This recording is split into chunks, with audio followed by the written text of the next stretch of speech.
Now, I didn't really quite think we'd be back here so soon, but Bardock is already out with another balance patch, and I will say this one is definitely much more in the right direction. So we're already back to the tier list. We're going to be updating the tier list and moving around some characters based off of what's going on, and I'm actually pretty happy with this one. So let's go ahead and get started. Before we go ahead and start off with Bardock, we're going to talk about the characters that got hit. I can hardly contain my excitement. Super Saiyan 3 Goku has been nerfed once again. They basically reduced the damage just overall on his Kamehameha, both the burst and the continued damage, even after instant transmission, which is great. I still think he's absolutely the best DPS in the game, but that's just because there's not really any character that can do what he does. Like, being able to just teleport across the map and just start blasting someone in the face is still very strong, but at least now the damage that he is meant to be dealing definitely feels a little bit tame, you know? So overall, definitely a great start. Like, I am loving the fact that we are seeing this. Continuing on the patches, I don't know, I forget some things, so I had to look it back up. But we are moving on to Gohan, and I'm actually pretty happy with what they did with Gohan here. We'll keep this role here, but for this tier here. But Gohan actually got a really nice slew of buffs that kind of further separates himself from Ultimate Gohan, but kind of continues to solidify himself as one of the best technicals in the game, because they kind of just straight up buffed his supporting capabilities and also reduced the cooldown. They reduced the cooldown of his skill 3, but also reduced the amount of time it takes to fully charge his skill 2. So his stun is a little more effective now, while also just giving him better defensive capabilities alongside of his team.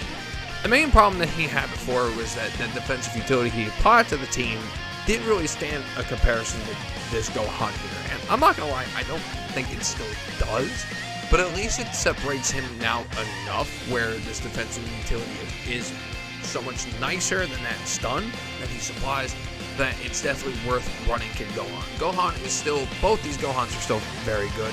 I'm still waiting on the day that this character gets nerfed again, but we got one of the three. I'll take it for now. Next up, we have 18, and 18 got an HP increase.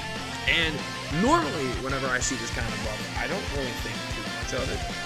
But I will say, I will give it to her here that she still has insane burst damage. She still has insane ability. She's a very fast DPS style character, and this HP increase really does help her out, because one of her main problems that she had before, and why the no action was so useful before, was that she had lower HP, so she was sort of on the squishy side.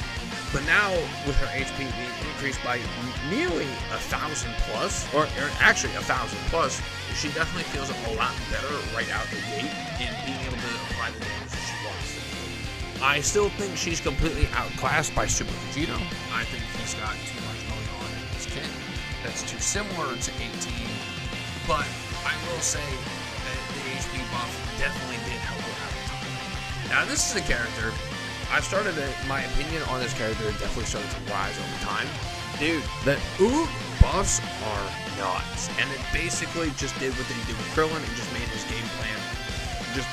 They gave you the ability to rock his game plan. Like, he now gets more, he gets more stacks to his unique gauge. Now went up from, it looks like 64 to 96, and his skill 2 now actually feels pretty good.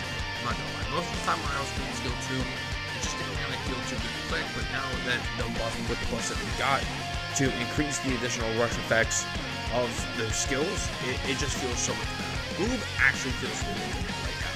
I will say, what keeps him down from being up here is the fact that he is so squishy, and he is still very, you gotta understand your placement with Oob. I do think that the buffs that they gave him are in the right direction, and they're continuing to move it into the correct direction. And reducing the cooldown on skill 3, I'm not gonna lie, is really all this character needed. But they went ahead and buffed even more out of Oob. Actually a really phenomenal DPS now, and I'm really happy too, because like, it's a super interesting character, and now he's further just getting kind of set apart from Piccolo, which I always thought he was more of a clone of Piccolo, just in a worse way, but now he's really just kind of setting himself apart as just this really mobile, ranged DPS, and he's doing a pretty good job at it. Tobo did get buffed, but they just gave him no obstruction on his skill 3, meaning that like he can't be blocked. Kind of like how Broly's skill 2 works, like you can't like obstruct this character, like you can't move him around when he clicks skill 3, which is kind of nice, but you can still get stunned out of it. You know, like you can still get stunned out of it. So like, I don't know, like, yeah, I'm not moving. Bilbo is still in a very great slot, and he actually matches up pretty well into the brand new Bardock, but it's an interesting buff to skill 3, I will say. I think he just needs to just not get stunned out of it. Like, it's a counter. I don't really think that he should be getting stunned, especially with Gohan and Super Vegeta, Super Saiyan 4 Vegeta exists to just get stunned. I think that would be a great, like, click or, like, toss into the meta as like an anti-meta pick, technically. But I digress. It is still kind of a nice buff that he doesn't move around anymore. Broly got some adjustments, and they pretty much reduced how much he will spend his fills and how quickly he goes down. I'm not moving him from Great Roll. I think he is fine where he's at, but he did not need these nerfs. It says adjustments. It's nerfs. Just flat out, it's nerfs. I don't think he needed this. This honestly just felt a little unnecessary, but I guess someone out there was complaining about Broly. I don't know, but Broly is still pretty great. Just really phenomenal AoE DPS. He's not moving from Great Roll. I think he's fine where he's at, but I don't think he needed those nerfs. I'm not gonna lie.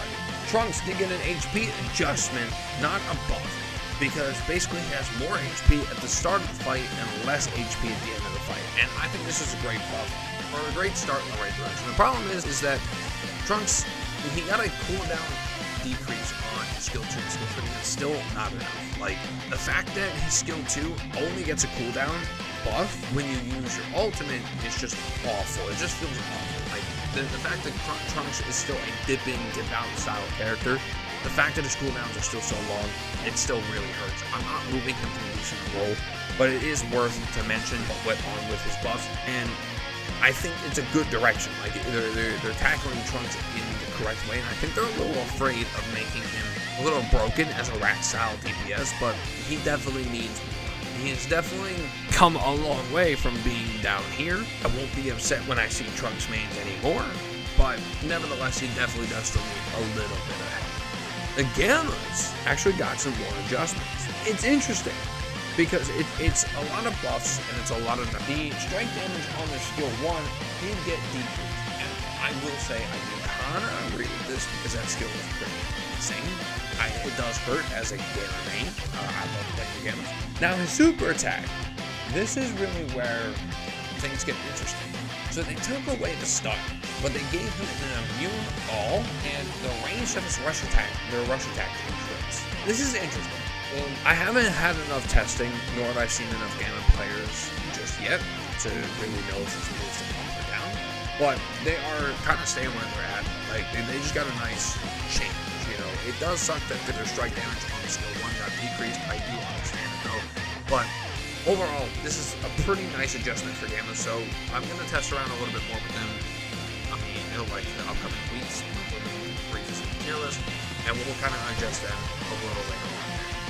And then for Frieza, I'm actually pretty happy about this one. It's not moving for Frieza, it's still staying right here, but I will say it is a nice adjustment because Dodoria always felt just kind of worthless to click as just a pushing to the bottom tool, and Zarbon was dangerously overpowered. I'm talking super overpowered, but Zarbon was that strong. Like, if you had Super Start, 90% of the time you were going to click Frieza and you just won the game because Zarbon was broken. So this is a very nice adjustment to Frieza. It kind of just rounds him out a little bit better. And Zarbon is still really good. Don't get it twisted. Zarbon is still a very good skill. It's just, he's just where he should be rather than the absurdness that he has out. And that's the balance patch. I think this one was very good. I'm not gonna lie. Like, it gave the right buffs. I think 18 and Trunks definitely still need a little bit more. I'm still very upset with the 18 direction, but giving her more health is pretty solid, I will admit. But a lot of these characters just got some nice QOL. And that's what we did. And now finally, we got Bardock. Is by far one of the most fun characters I have ever played, ever. And, like, I have played a lot of co-op style games. I'm never really a MOBA, but I've played a lot of co-op style games. He is one of the most fun characters I have ever played. He's got a taunt, a pull me in taunt on skill 2 that emits a shockwave that does damage. He's got a stun and a movement skill on skill 3, meaning that you can use it to get in and out of fights at any time that you want. He's got a displacement skill that doesn't stun, but just does increase damage if you hit a wall or another enemy and applies a debuff, as well as an ultimate that, quite frankly, it's pretty bad damage-wise, but it is a very nice displacement tool, because if they get caught in there, they are stuck. They are not moving until that ultimate is done moving, which is either its finite range or it hits a wall.